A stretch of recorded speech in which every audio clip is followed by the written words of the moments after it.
Hello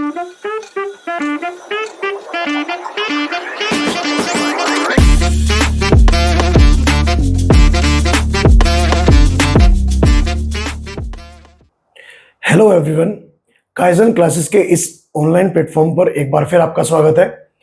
आज हमारा chemistry का लेक्चर नंबर 5 है और आज ये यूनिट 1 का लेक्चर लास्ट है। आज के इस लेक्चर में हम लोग 3 टॉपिक मेनली डिस्कस करेंगे। इनमें एक टॉपिक तो आएगा मिक्सचर, जिसे हम लोग बोलते हैं विलियन, और एक टॉपिक इसके अंदर हमारा आएगा कोलाइड और सस्पेंशन, और जो लास्ट टॉपिक है उसके अंदर ये टॉपिक आएगा फिजिकल एंड केमिकल चेंज। तो मेनली हम लोग 3 टॉपिक्स को आज डिस्कस करेंगे। तो चलिए हम लोग बिना टाइम को वेस्ट करते हुए सबसे पहला टॉपिक आज का वो डिस्कस करते हैं, मिक्सचर हम लोग किसे बोलते हैं। मिक्सचर क्या होते हैं? अगर किन्हीं दो सब्सटेंस को मिक्स कर दिया जाए तो जो एक नया सब्सटेंस बनता है उसे हम लोग बोलते हैं मिक्सचर। मिक्सचर दो या दो से ज्यादा सब्सटेंस के मिलने से बन सकता है। मिक्सचर इज इक्वल टू होता है मिक्सचर ऑफ 2 और मोर देन 2 सब्सटेंसेस। कम से कम 2 तो होने चाहिए, 2 से ज्यादा भी हो सकते हैं। मिक्सचर उसकी स्टेट के बेस पर 2 टाइप का होता है। एक को हम लोग बोलते हैं होमोजेनस मिक्सचर, एक को हम लोग बोलते हैं हेट्रोजेनस मिक्सचर। तो दोनों को अलग अलग डिफाइन करेंगे। नंबर 1, अगर हम बात करते हैं किसी होमोजेनस मिक्सचर की, होमोजेनस मिक्सचर को हम लोग हिंदी में बोल सकते हैं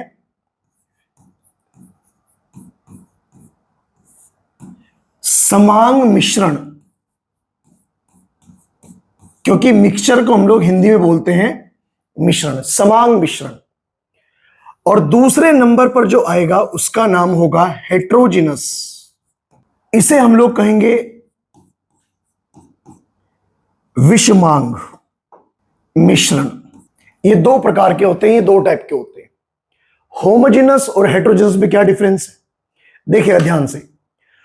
अगर हम किन्हीं 2 ऐसे सब्सटेंस को आपस में मिक्स करते हैं जो आपस में एक दूसरे के साथ ऐसे मिक्स हो जाएं कि हम उनमें डिफरेंशिएशन ना कर सके, भेदभाव ना कर सके, उसे हम लोग बोलते हैं होमोजेनस मिक्सचर।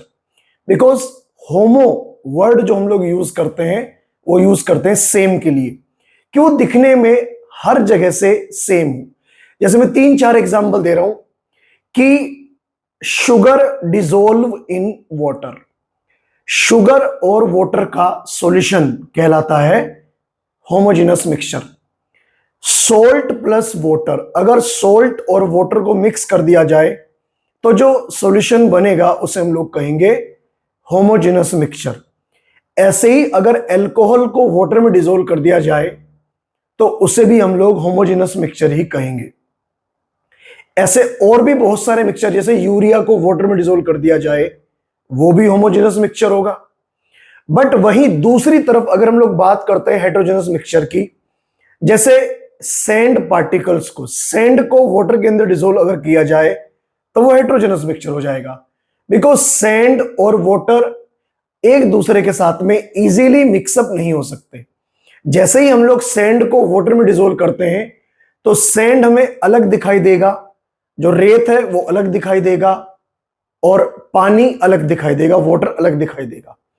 ऐसे ही अगर हम लोग ऑयल के अंदर पानी या पानी के अंदर ऑयल मिक्स कर दें तो वो जो मिश्रण बनेगा, वो जो सॉल्यूशन बनेगा, वो जो मिक्सचर बनेगा उसे हम लोग कहेंगे हेट्रोजेनस मिक्सचर। दोनों में ये डिफरेंस होता है। तो एक बार दोनों के डेफिनेशन लिख देता हूं मैं और उसके बाद में इनके एग्जांपल डिस्कस कर देंगे। तो अगर मैं सबसे पहले इनमें बात करता हूं नंबर 1 पर, होमोजेनस मिक्सचर। तो होमोजेनस मिक्सचर को हम लोग कैसे डिफाइन करेंगे? If 2 or more substances, two or more substances are mixed very well, अच्छे से मिक्स हो जाए, that is we can't make differentiation in both components. अगर दोनों के दोनों कंपोनेंट या दो से ज्यादा भी हो सकते हैं, अगर उनमें हम लोग डिफरेंशिएशन ना कर सके, दोनों को हम लोग सेपरेट ना कर सके फिजिकली, तो उसे हम लोग कहेंगे होमोजेनस मिक्सचर। हमें ऐसा मिक्सचर ऐसा दिखाई देगा कि वो एक ही कंपोनेंट है, वो दो कंपोनेंट नहीं है। ठीक, एग्जाम्पल कौन से हो सकते हैं इनके अंदर? एग्जाम्पल इनके हो जाएंगे मिक्सचर ऑफ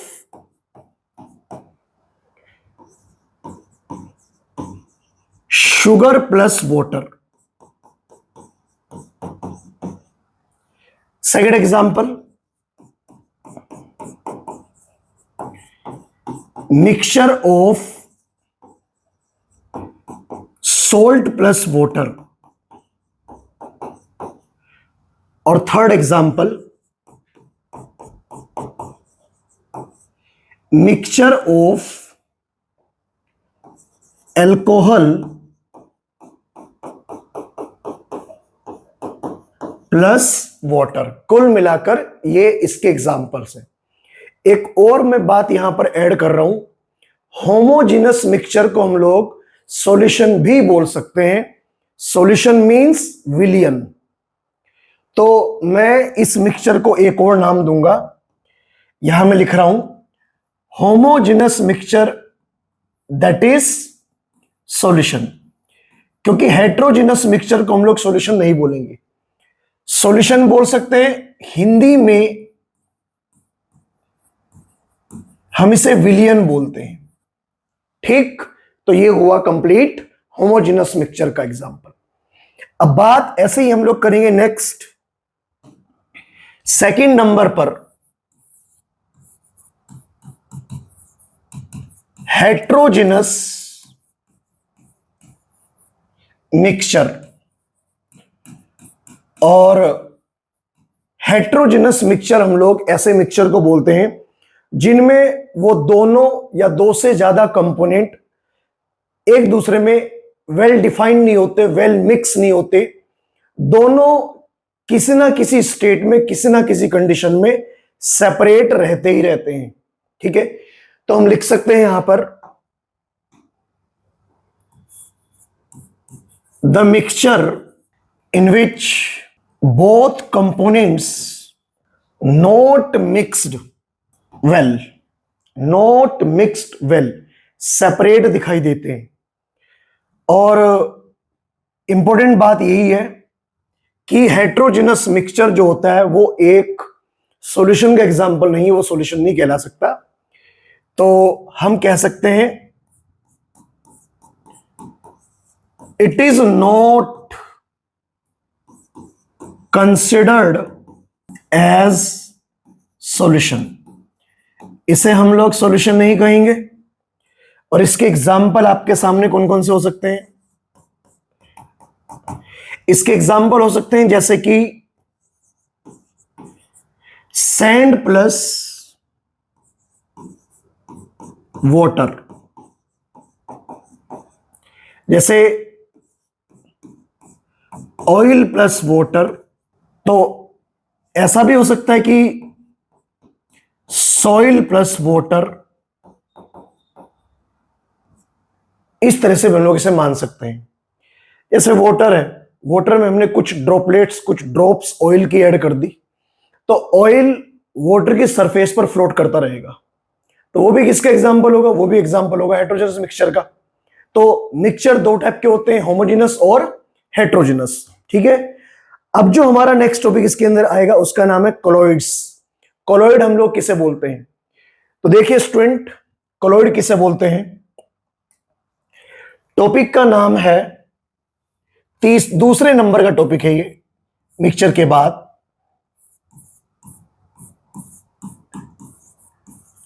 कोलॉइडल सॉल्यूशन, या फिर हम इसे कोलॉइड्स भी बोल सकते हैं। कोलॉइड्स, कोलॉइड एक्चुअली किसी भी सब्सटेंस की एक स्टेट है, ये ध्यान रहे। कोलॉइड कोई स्पेशल टाइप का मिक्सचर या कोई इस तरह का नहीं है। कोई भी चीज कोलॉइड बना सकती है, ये किस बात पर डिपेंड करेगा? ये डिपेंड करेगा कि उसके अंदर जो पार्टिकल्स हैं, जो कण हैं उसके अंदर, सॉल्यूट और सॉल्वेंट के, विलायक और विलय के, उनका साइज क्या है, उनका आकार कितना है, किस तरह का उनका आकार है, साइज पे डिपेंड करेगा। ठीक है, तो डेफिनेशन अगर हम लोग लिखे, क्या लिखेंगे इसकी definition? Colloids are state of a substance. Colloids are state of a substance, particle size, ध्यान रखना पार्टिकल साइज की बात हो रही है यहां पर। किसी भी मिक्सचर में, किसी भी सॉल्यूशन में दो टाइप के पार्टिकल्स होते हैं, दो प्रकार के उनके अंदर कण होते हैं। एक को हम लोग बोलते हैं सोल्यूट और एक को हम लोग बोलते हैं सॉल्वेंट। सोल्यूट को हम लोग बोलते हैं विलय और सॉल्वेंट को हम लोग बोलते हैं विलायक। ठीक है, अब अगर हम बात करें इनमें पार्टिकल साइज की, और पार्टिकल साइज भी किसका? पार्टिकल साइज भी सॉल्यूट का। जैसे शुगर वाटर मिक्सचर में, शुगर वाटर जो सॉल्यूशन है उसके अंदर सॉल्यूट कौन होगा? शुगर। सोल्ट वाटर मिक्सचर में सॉल्यूट कौन होगा? सोल्ट। यूरिया वाटर मिक्सचर में सॉल्यूट कौन होगा? यूरिया। सैंड प्लस वाटर में सॉल्यूट कौन होगा? सैंड। तो इनके पार्टिकल साइज की बात हो रही है। तो colloids are the state of a substance in which particle size of solute will be, ये ध्यान रखना है, इंपॉर्टेंट पॉइंट है ये। पार्टिकल साइज क्या रहेगा यहां पर? 10 एंगस्ट्रोम से लेके 1000 एंगस्ट्रोम तक ये पार्टिकल साइज होता है। एंगस्ट्रोम, एंगस्ट्रोम साइज को, लेंथ को, डायमीटर को मेजर करने का एक पैरामीटर होता है। तो अगर पार्टिकल साइज ये रहेगा तो उसे हम लोग क्या कहेंगे? कोलाइड्स बोल देंगे, कोलाइडल सॉल्यूशन बोल देंगे। अच्छा, ये एंगस्ट्रोम के बदले हम इसे नैनोमीटर में भी मेजर कर सकते हैं। तो अगर ये साइज ना गिवन हो, किसी और यूनिट में गिवन हो, तो हम कह सकते हैं कि 1 नैनोमीटर से लेके 100 नैनोमीटर तक का अगर पार्टिकल साइज हो, नैनोमीटर में हम लोग 1 से लेके 100 लेंगे और एंगस्ट्रोम में हम लोग लेंगे 10 एंगस्ट्रोम से लेके 1000 एंगस्ट्रोम। दोनों में केवल एक जीरो का फर्क होता है, एक डिजिट का फर्क होता है। ठीक है, दोनों साइज सेम होते हैं, तो इसे हम लोग कहेंगे कोलॉइड्स, कोलाइडल सॉल्यूशन बोलते हैं हम लोग इन्हें। तो कोलाइड एक किसी भी सब्सटेंस की एक स्टेट होती है। कोलॉइड कोई खुद कोई सब्सटेंस नहीं होता, एक स्टेट है। कोई भी मिक्सचर कोलॉइड बना सकता है, कोई भी सब्सटेंस कोलाइड बना सकता है। अगर हम बात करें आयरन की, मेटल्स जितने भी होते हैं या आयरन की स्पेशली, क्या आयरन पार्टिकल कोलाइड बना सकते हैं? बिल्कुल बना सकते हैं, अगर उनका साइज पार्टिकल का ये रहेगा। क्या लकड़ी के पार्टिकल, वुड पार्टिकल कोलाइड बना सकते हैं? बिल्कुल बना सकते हैं, अगर साइज ये रहेगा। क्या रबर के पार्टिकल कोलाइड बना सकते हैं? बिल्कुल बना सकते हैं, अगर साइज ये रहेगा। तो कहने का मतलब ये हुआ, कोई भी सब्सटेंस कोलाइड में कन्वर्ट किया जा सकता है, कोलाइड बना सकता है, बशर्त उसके अंदर पार्टिकल साइज जो सामने लिखा हुआ है ये होना चाहिए, तो वो कोलाइड बन जाएगा। अब कोलॉइड के कुछ एग्जांपल्स अगर हम लोग ले, मतलब जो हमारे आसपास के इन्वायरमेंट में कोलॉइड बनते हैं उनके कुछ एग्जांपल कैसे कैसे हो सकते हैं कोलॉइड। तो देखिए स्टूडेंट, कोलॉइड कैसे हो सकते हैं। कोलॉइड में हम अगर एग्जांपल ले, मेटल कोलॉइड हो सकते हैं, रबर कोलॉइड हो सकते हैं, और आपने पेंट के बारे में सुना ही होगा। पेंट के अंदर भी दो तरह की चीज आती है, एक सस्पेंशन और एक कोलॉइड। पेंट कोलॉइड हो सकता है, ऑयल प्लस वाटर ये भी कोलॉइड हो सकता है, इसे भी हम लोग कोलॉइड की कैटेगरी में रखते हैं। क्या मिल्क कोलॉइड है? बिल्कुल, मिल्क भी एक कोलॉइड का एग्जाम्पल है। क्या ब्लड कोलॉइड का एग्जाम्पल हो सकता है? बिल्कुल हो सकता है, ब्लड इज ऑल्सो कोलॉइड। तो यहां पर मीनिंग ये निकलता है कि कोलाइड होने की बस एक कंडीशन है, कंडीशन ऑफ ए सब्सटेंस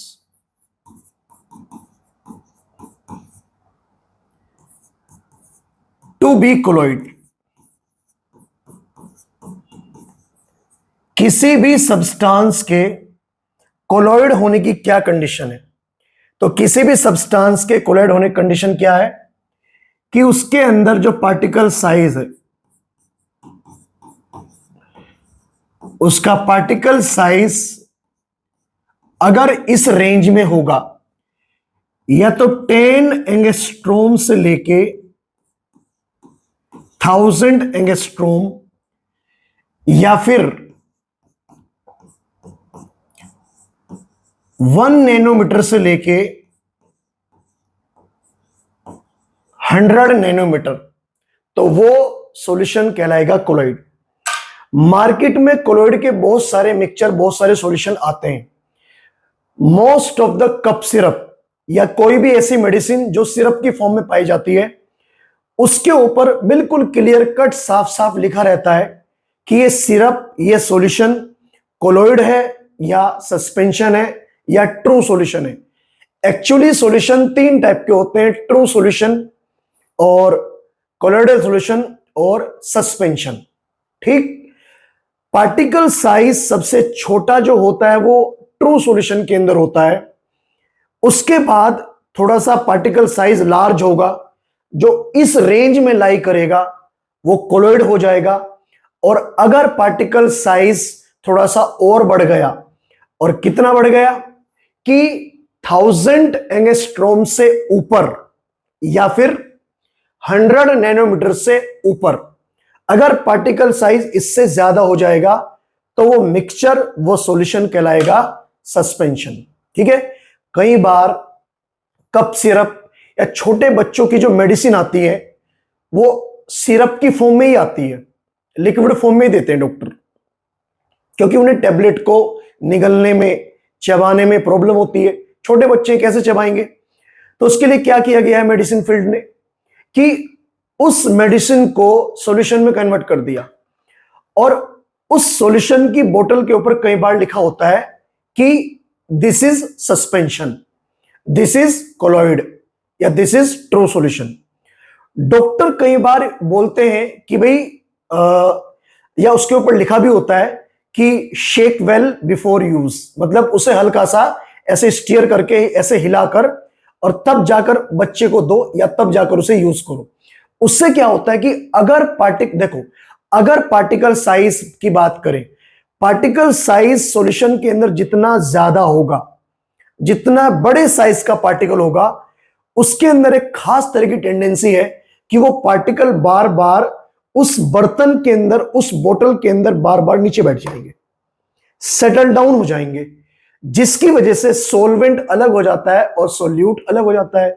और जनरली मेडिसिन में क्या होता है? जनरली मेडिसिन में सॉल्यूट होता है। तो अगर सॉल्वेंट ऊपर रह गया और सॉल्यूट नीचे बैठ गया, सेटल डाउन हो गया, तो उससे क्या होगा कि मेडिसिन वाला जो मैक्सिमम पार्ट है वो नीचे रह जाएगा। और अगर चम्मच भर के किसी भी पेशेंट को मेडिसिन दी जाएगी तो मेडिसिन नहीं जा पाएगी उसके अंदर, केवल सोलवेंट जाएगा उसके अंदर। इसलिए डॉक्टर लोग भी बोलते हैं कि भाई इसे थोड़ा सा पहले हल्का सा हिलाकर बोतल को ऐसे स्टीयर करके और तब जाकर 1 चम्मच या आधा चम्मच जो भी डोज रिकमेंडेड है वो उस बच्चे को या उस पेशेंट को दो। ठीक, तो एक टर्म यहां पर और आएगी, उसका नाम है सस्पेंशन। क्या होते हैं सस्पेंशन? तो कोलॉइड कंप्लीट हो चुके हैं, ये कोलॉइड की डेफिनेशन है। अब हम लोग बात करेंगे इसमें सस्पेंशन की। देखिए स्टूडेंट, सस्पेंशन क्या होता है? What is suspension? तो सॉल्यूशन में सस्पेंशन किसे बोलेंगे? Particle size of a mixture, हम इसे सॉल्यूशन कह सकते हैं, वैसे ये सॉल्यूशन नहीं होता। मैं आपको भी इसके बाद में 2 लाइनें लिखवाऊंगा कि कोलॉइड और suspension are not true solution, ये ट्रू सॉल्यूशन नहीं है। जबकि ट्रू सॉल्यूशन अलग है, ये दोनों के दोनों हेट्रोजिनस मिक्सचर है, कोलॉइड भी और सस्पेंशन भी। ये दोनों के दोनों के अंदर क्या होता है कि सोल्यूट और सोलवेंट अच्छी तरह से मिक्सअप नहीं होते बिकॉज पार्टिकल साइज लार्ज है। तो बोल सकते हैं इसे सॉल्यूशन। तो if particle size of a mixture is greater than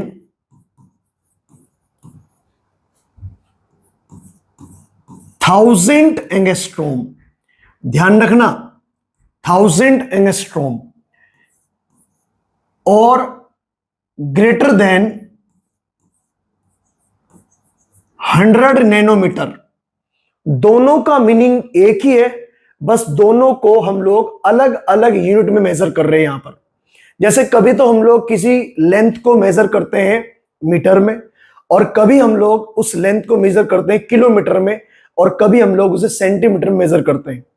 तो ऐसे ही पार्टिकल साइज या तो ग्रेटर देन 1000 एंगस्ट्रोम या फिर 100 नैनोमीटर, तो ऐसा मिक्सचर कहलाएगा सस्पेंशन। ये ध्यान रखना आपको, इसे हम लोग बोलते हैं सस्पेंशन। ठीक है, सस्पेंशन की यही खास बात है कि सस्पेंशन में सोल्यूट और सोलवेंट वेल मिक्स्ड नहीं होते। ठीक है, solute and solvent are not well mixed,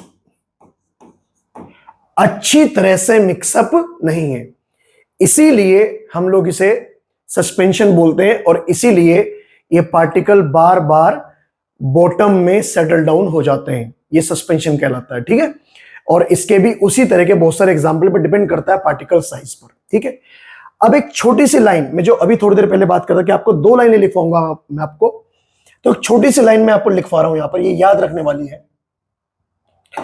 देखिएगा स्टूडेंट, नोट पॉइंट मान के चलिए आप लोग इन्हें। 3 टाइप के मिक्सचर्स होते हैं, और इन मिक्सचर में अगर हम बात करें पार्टिकल साइज की, तो इनमें पार्टिकल साइज की अगर बात करें तो जो ट्रू सॉल्यूशन होते हैं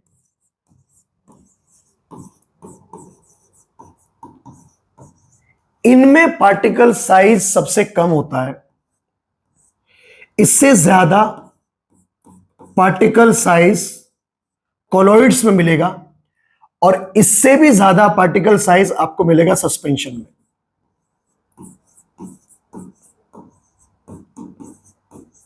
एक तो ये वाली लाइन आपको याद रखनी है कि पार्टिकल साइज इन तीनों में कहां पर कम और कहां पर ज्यादा होता है, ये क्वेश्चन आ सकता है।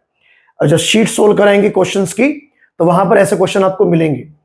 सबसे कम पार्टिकल साइज किसका कहा हमने? ट्रू सॉल्यूशन का। उससे ज्यादा पार्टिकल साइज हमने किसका कहा? कोलॉइड्स का। और सबसे ज्यादा पार्टिकल साइज हमने किसका कहा? सस्पेंशन का। एक तो ये बात आपको याद रखनी है, ठीक है, समझिए आप लोग बात को। ऐसे ही एक लाइन यहां पर मैं और लिख रहा हूं, मेंशन कर रहा हूं कि ये जो कोलोइड होता है, बात यहां पर हो रही है कोलोइड की। ये जो कोलोइड होता है ये दो तीन तरह के इफेक्ट शो करता है।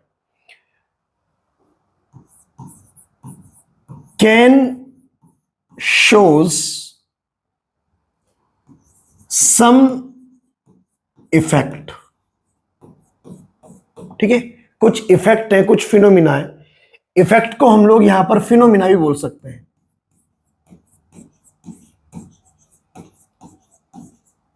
ये दो तरह के फिनोमिना मैं आपको बता रहा हूं, आपके सामने डिस्कस कर रहा हूं। नंबर वन तो ये शो करता है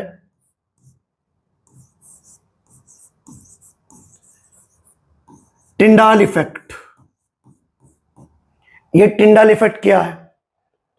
टिंडल इफेक्ट में क्या होता है कि अगर हम किसी कांच के बर्तन में एक कोलाइडल सॉल्यूशन ले और एक साइड से उस बर्तन की सरफेस पर, साइड की दीवार पर अगर टॉर्च से लाइट डाले या किसी फोकस से लेजर लाइट वगैरह उसके ऊपर डाले, तो जो कोलोइड के पार्टिकल हैं वो इतने बड़े हैं साइज में कि वो उस लाइट को एब्जॉर्ब कर लेते हैं।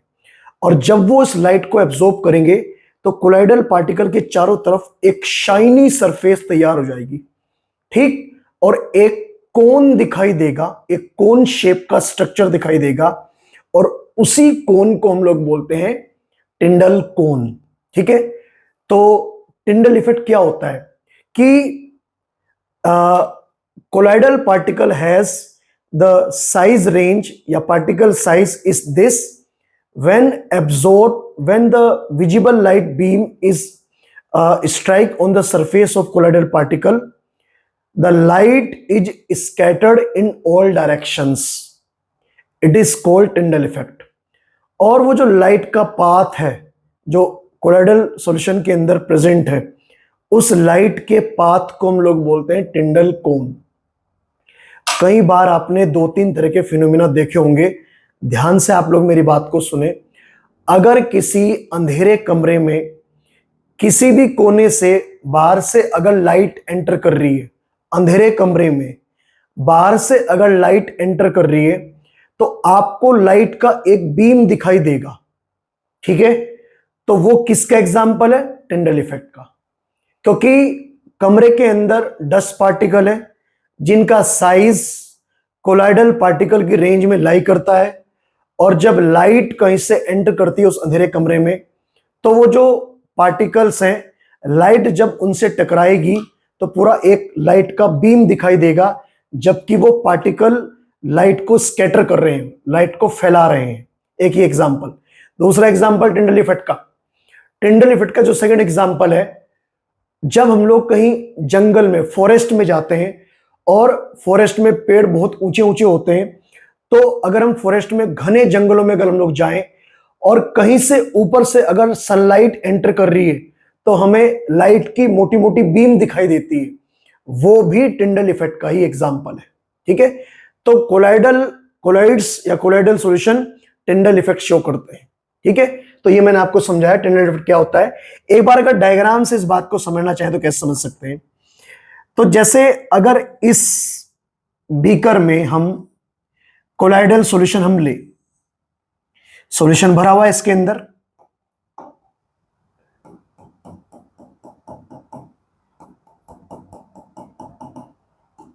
ये वाला,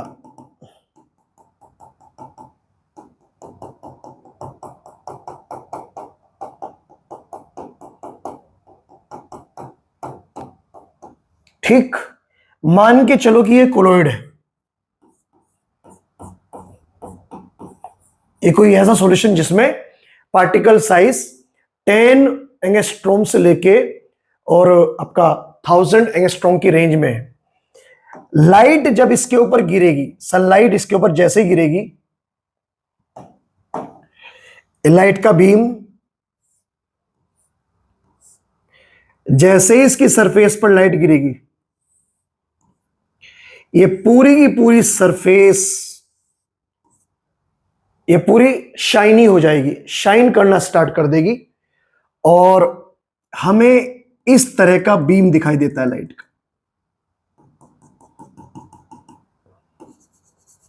ये पूरी सरफेस इस तरह से चमकना स्टार्ट कर देगी।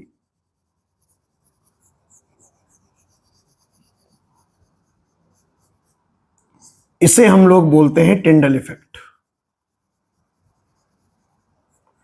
और ये जो अंदर स्ट्रक्चर बना इसके, इसे हम लोग बोलते हैं टिंडाल कोन। टिंडाल कोन। तो एक तो कोलॉइड शो करते हैं टिंडल इफेक्ट, ठीक है। एग्जाम्पल मैंने आपको उसके दो बताए कि कहां हम देख सकते हैं टिंडल इफेक्ट। एक तो किसी अंधेरे कमरे में अगर किसी होल से लाइट एंटर करती है तो वहां देख सकते हैं, और एक किसी घने जंगल में अगर टॉप से, ऊपर से अगर लाइट एंटर करते हैं वहां भी हम लोग टिंडल इफेक्ट देख सकते हैं। बाकी हम इसे एक्सपेरिमेंट के तौर पर भी करके देख सकते हैं कि अगर किसी कांच के बर्तन में कोई कोलोइडल सॉल्यूशन भरा हुआ है, कोई भी सिरप, उसके ऊपर जैसे ही हम लोग लाइट डालेंगे तो कांच के बर्तन की पूरी बाहर की जो सरफेस है वो चमकना स्टार्ट कर देगी। ऊपर से भी देख सकते हैं और साइड से भी हम लोग इसे देख सकते हैं। एक तो ये। दूसरा जो इसका इफेक्ट होता है सेकंड, वो कोई इफेक्ट नहीं, वो एक मोशन है और उसे हम लोग बोलते हैं ब्राउनियन मोशन या ब्राउनियन मूवमेंट। कोलाइडल पार्टिकल, क्योंकि साइज का डिफरेंस होता है सॉल्यूट और सॉल्वेंट में, तो साइज के अकॉर्डिंग एक पार्टिकल जब दूसरे की पार्टिकल की टच में आता है तो कभी यहां से टूटकर यहां पर, कभी इससे टूटकर यहां पर, मतलब पार्टिकल एक रैंडम मोशन में होते हैं। तो कोलाइडल पार्टिकल का जो रैंडम मोशन होता है, यहां पर लिख रहा हूं,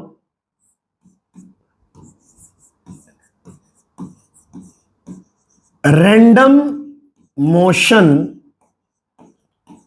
of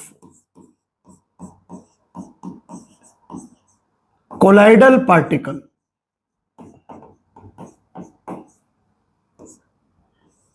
is called Brownian motion. हम इसे ऐसे दिखा सकते हैं, जैसे किसी भी सॉल्यूशन में इस तरह से, ये इसमें ये कोलॉइड के पार्टिकल्स हैं और वो लगातार एक जिग जैग मोशन शो करते हैं।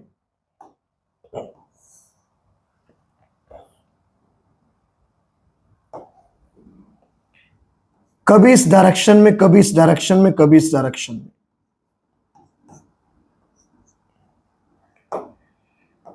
ये, और इसी जिग जैग मोशन को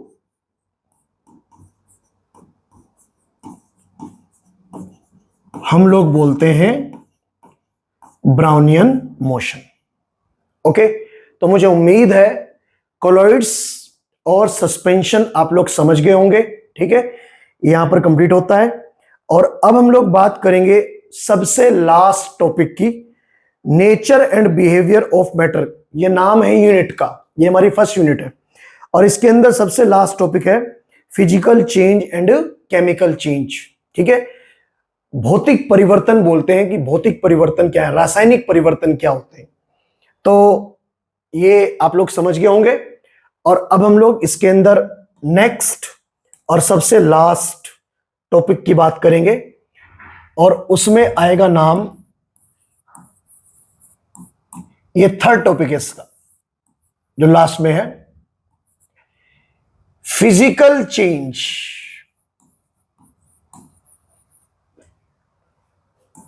एंड केमिकल चेंज।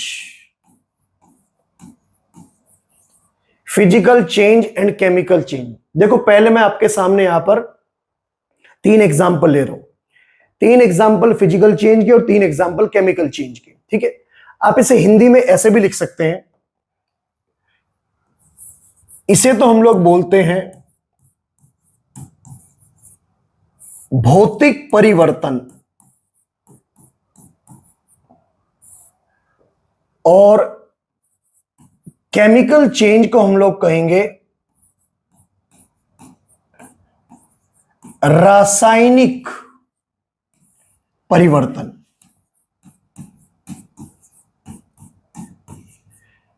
तो 3 एग्जाम्पल से बात क्लियर होगी। यहां बीचों बीच लाइन ड्रॉ करेंगे और एग्जाम्पल नंबर 1 की बात करेंगे।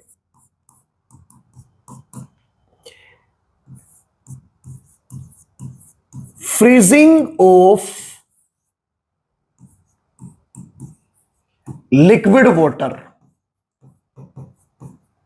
फ्रीजिंग ऑफ लिक्विड वाटर, पानी को हमने आइस में कन्वर्ट कर लिया, ठीक है, तो ये फिजिकल चेंज है। ऐसे ही कटिंग ऑफ पेपर,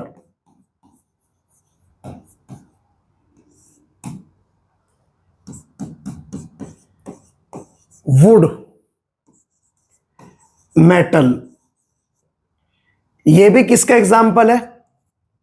ये भी फिजिकल चेंज का एग्जाम्पल है। अगर किसी पेपर को, किसी लकड़ी के टुकड़े को या किसी मेटल को हम लोग कट कर दें तो वो फिजिकल चेंज है। क्यों है अभी बताएंगे आपको इसके बारे में।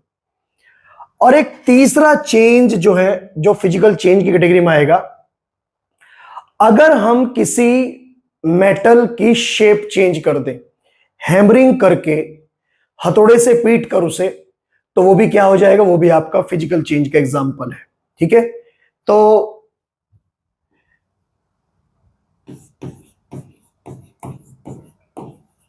कन्वर्जन ऑफ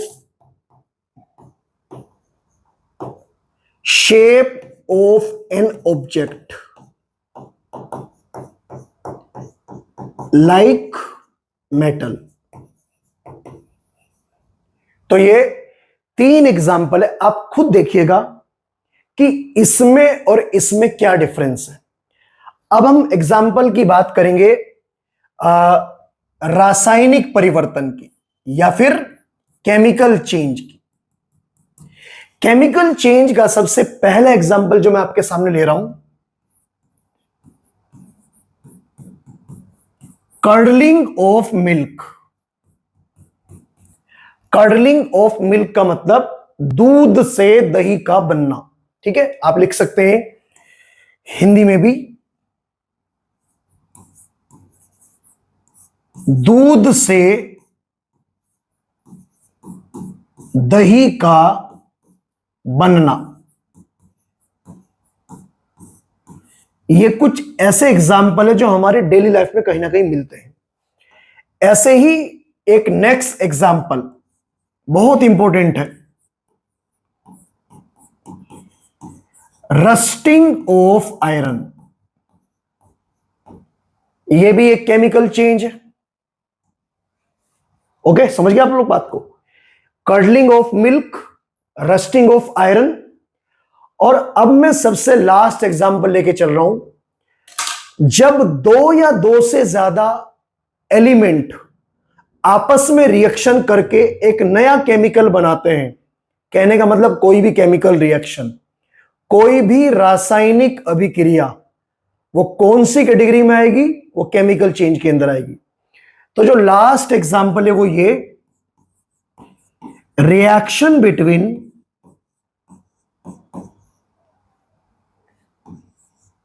टू और मोर elements to form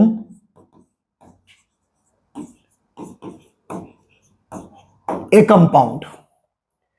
अब ध्यान से सुनिएगा जो जो मैं बता रहा हूं आपको। देखो, फिजिकल चेंज और केमिकल चेंज क्या होता है। फिजिकल चेंज मतलब भौतिक परिवर्तन, उस परिवर्तन को बोलते हैं जिसमें कोई भी सब्सटेंस अपना केमिकल कंपोजिशन चेंज नहीं करता। जैसे वो पहला था ऐसा ही रहेगा, बस फर्क क्या हो सकता है कि उसकी साइज में, उसकी शेप में चेंज हो सकता है। ठीक है, कहने का मतलब उसका केमिकल फॉर्मूला नहीं बदलेगा, उसका केमिकल कंपोजिशन नहीं बदलेगा। जैसे आप बताइए मुझे, अगर लिक्विड वाटर, वाटर का फॉर्मूला होता है H2O, अगर वाटर को हम लोग फ्रीज कर दें तो आइस बन जाता है। तो आइस का फॉर्मूला क्या है? H2O। फॉर्मूला सेम रहा, बट स्टेट चेंज हो गई, पहले वो लिक्विड था और अब वो क्या हो गया? आइस। बिकॉज हम लोग जानते हैं कि जैसे ही आइस को मेल्ट किया जाएगा वो वापस लिक्विड में कन्वर्ट हो जाएगा, क्योंकि फिजिकल चेंज जो होते हैं वो रिवर्सिबल नेचर के होते हैं। रिवर्सिबल मींस जो फॉरवर्ड और बैकवर्ड दोनों डायरेक्शन में मूव कर सकते हैं। ठीक, तो हम लिक्विड वाटर को आइस में कन्वर्ट कर सकते हैं, आइस को वापस लिक्विड वाटर में कन्वर्ट कर सकते हैं, लिक्विड वाटर को बॉईल करके हम लोग वेपर में कन्वर्ट कर सकते हैं, और वेपर को ठंडा करके हम लोग लिक्विड वाटर में कन्वर्ट कर सकते हैं। ये सब इसके एग्जांपल है। कटिंग ऑफ पेपर, अब पेपर है, पेपर को हमने कट कर दिया, पहले भी पेपर ही था, बाद में भी पेपर ही है वो, तो कैसा चेंज हुआ? Physical change. उसका केमिकल फॉर्मूला चेंज नहीं हुआ, जो कंपोजिशन पहले था वही कंपोजिशन अब रहेगा। तो ये कैसा चेंज हो जाएगा आपका?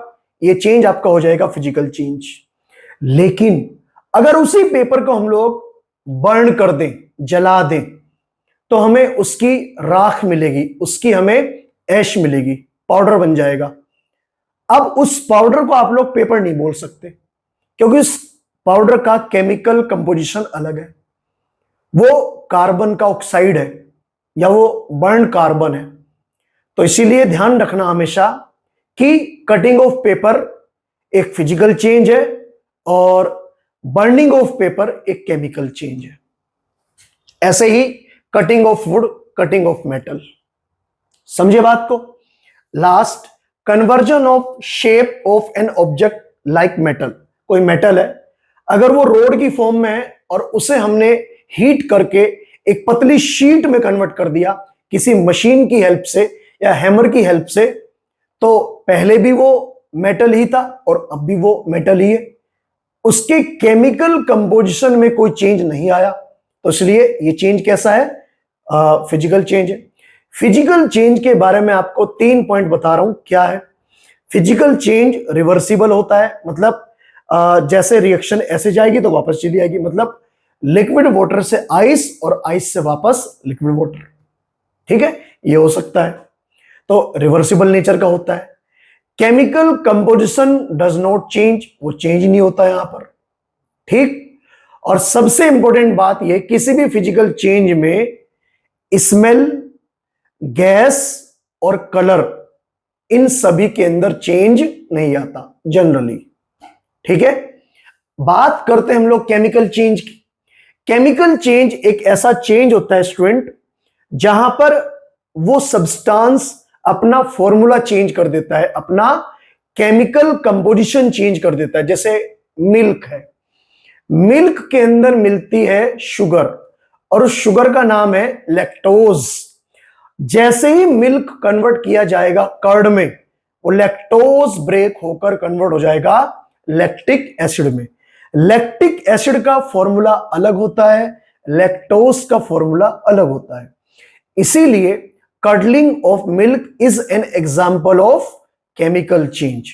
टेस्ट भी बदल जाता है और हल्का सा कलर भी बदल जाता है। ठीक है, तो ये केमिकल चेंज का एग्जांपल है।